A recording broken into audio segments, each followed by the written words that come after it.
नमस्कार मित्रों हालांकि हम कई बार इस शख्स को, मेरी मुराद है मुंशी प्रेमचंद को, याद कर चुके हैं अलग अलग संदर्भों में। लेकिन जब भी ऐसे महान कद्दावर लेखकों का जन्म दिवस या उनके दिवंगत होने का जब दिन आता है, कोई भी पुण्यतिथि आती है, तो उस वक्त हम फिर से एक बार दोहराते हैं। हर बार दोहराते इसलिए हैं कि इनके चरित्र ही ऐसे हैं कि इनकी बहुत सारी चीज़ें अभी भी हमसे अजानी रह जाती हैं और हम ये महसूस करते हैं कि ये कमी किस में है। कमी हमारे में है कि हम लोग उन्हें अपने परिवेश में पाकर भी कैसे इधर उधर भूल जाते हैं। आज मुंशी प्रेमचंद के कुछ एक जिंदगी के अनछुए पहलुओं के बारे में बात कर लेते हैं। अनछुए पहलू, और क्या कहेंगे इन संस्मरणों को। उनके संस्मरणों के बारे में भी बहुत सारे विवाद हैं। कुछ लोग ये मानते हैं कि वो आयु पर्यंत अपने उपन्यासों से इतनी भी कमाई नहीं कर पाए कि उससे एक बाइज्जत जो ज़िंदगी है बसर कर सके, ससम्मान ज़िंदगी बसर कर सके। और कुछ लोगों का कहना है ऐसा नहीं है, ये गलत है।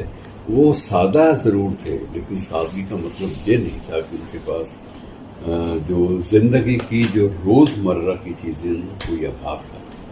एक संस्मरण लेखक हैं, उन्होंने ये भी कहा कि मुंशी जी के नाम, उनके पास एक उन दिनों भी इंश्योरेंस पॉलिसी थी, बीमा पॉलिसी थी, वो भी उन्होंने ले रखी थी। और कुछ एक मामलों में वो थोड़े से आदर्शवादी भी थे। आदर्शवादी इसलिए थे, अब कुछ लोग आरोप लगाते हैं कि मुंशी प्रेमचंद के वक्त में स्वाधीनता आंदोलन इतने बड़े स्तर पर चल रहा था, तो इन लोगों ने क्यों नहीं लिखा।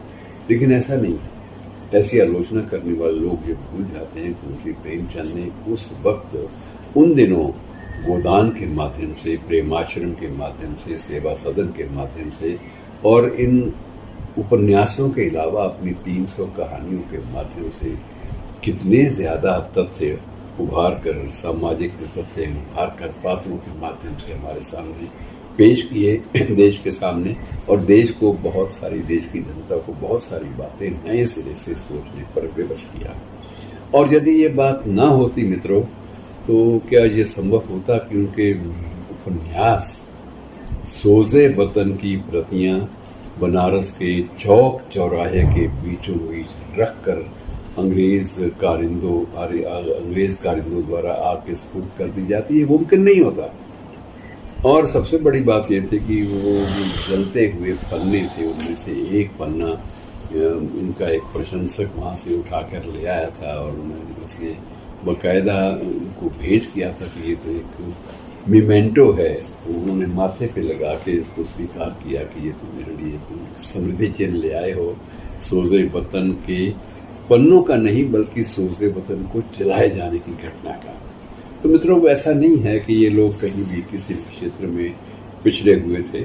और अपने हट के मामले में और उस वक्त की रूढ़ियों को तोड़ने के मामले में किस कदर गंभीर होते थे, इस बात का भी आप अंदाज़ा लगा लीजिए कि उन्होंने एक विधवा से शादी इसलिए भी की थी।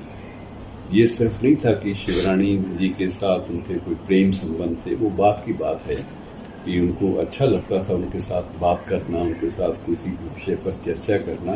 लेकिन शिवरानी के साथ जो उनका जो संबंध था वो इसलिए भी था कि वो चाहते थे कि पूरे समाज में विधवाओं को उनकी प्रतिष्ठा का स्थान जो है वो ना दिया जाना, ये भी तो गलत बात है। और न्याय के खिलाफ सबसे बड़ा ठोस कदम, ठोस पहलकदमी यही थी कि उन्होंने शिवरानी के साथ विवाह किया बाकायदा।